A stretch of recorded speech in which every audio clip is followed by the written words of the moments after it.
Hello everyone, welcome to my channel. आप मेरे channel को सब्सक्राइब करें और बेल आइकन को दबाना ना भूलें। एक शहर में भाविका नाम की बहुत प्यारी लड़की थी। भाविका बहुत समझदार थी, पर वो पैरों से अपाहिज थी। भाविका रोज सपने देखती थी कि वह डांस कर रही है, भाग रही है, पर जब उसकी नींद खुलती तो उसे अपने अपाहिज होने का बहुत दुख होता। भाविका अपने मम्मी पापा की सारी बातें मानती थी, जैसे सब्जियां खाना, होमवर्क करना, पौधों को पानी डालना। इसलिए भाविका उन दोनों की बहुत लाडली थी। मम्मी पापा भाविका को हमेशा खुश रखना चाहते थे, इसलिए उसे कभी बीच ले जाते या कभी पार्क में। पर भाविका खुश नहीं थी क्योंकि भाविका का कोई दोस्त नहीं था। एक दिन की बात है, भाविका अपने क्लास में बैठी थी और उसका ध्यान बाहर खेल रहे बच्चों पर गया। उसने सपना देखा कि वह भी उन बच्चों के साथ बिना बैसाखी के खेल रही है। तभी अचानक टीचर की आवाज आई और उन्होंने बोर्ड पर लिखा, स्पोर्ट्स डे। बच्चों, कल स्कूल में स्पोर्ट्स डे है, सभी बच्चों को भाग लेना है। सभी भाग लेंगे पर भाविका को छोड़कर, क्योंकि वह तो चल ही नहीं सकती। ऐसा नहीं बोलते बबलू, चलो भाविका को सॉरी बोलो। सॉरी। स्कूल खत्म हुआ और उदास भाविका स्कूल ग्राउंड के पास आई। आसपास कोई नहीं था। उदास भाविका फुट फुट के रोने लगी। तभी अचानक उसे एक आवाज सुनाई दी। वो यहाँ वहाँ देखने लगी, पर उसे कोई नहीं दिखाई दिया। अचानक उसे ऐसे लगा कि शायद आवाज बेंच के नीचे से आ रही है और उसने झुक कर देखा।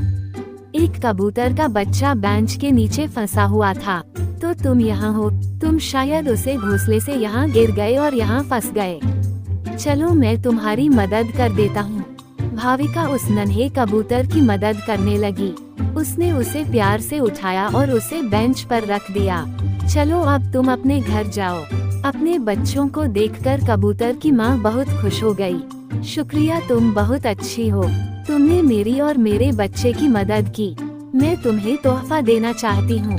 ऐसा बोलकर मम्मी कबूतर घोंसले के अंदर चली जाती है और अंदर से गोल्डन जूते लाती है। भाविका उन जूते को देखकर बोली, मगर मैं इन जूतों का क्या करूँगी? मैं तो अपाहिज हूँ। ये जूते मामूली जूते नहीं है, जादुई जूते हैं। इन्हें पहनकर तुम चल सकोगी, दौड़ सकोगी और जो चाहे वह कर सकोगी। सच में, भाविका ने जैसे ही जादुई जूते पहने, वो अपने पैरों पर सच में चलने लगी। भाविका बहुत खुश हो गई। जूते पहनकर भाविका घर पहुंची। उसके मम्मी पापा अपनी लाडली को पहली बार चलता हुआ देख चौंक गए। वो अपने आंसू रोक नहीं पाए।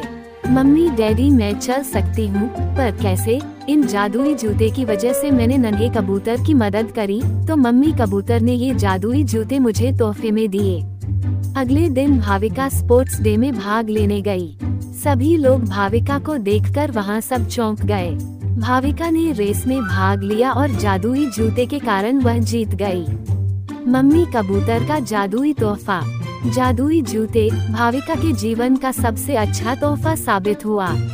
इसके बाद भाविका के पैर कभी नहीं रुके। वह भागती, नाचती, वो भी बिना किसी की मदद के। अब भाविका अक्सर मम्मी कबूतर और उसके बच्चे से मिलने आया करती है। थैंक यू, आपके दिए हुए जादुई जूते ने मेरी जिंदगी बदल दी। अब मैं बिना किसी सहायता के जी सकती हूँ। भाविका का अब हर सपना सच हो गया था।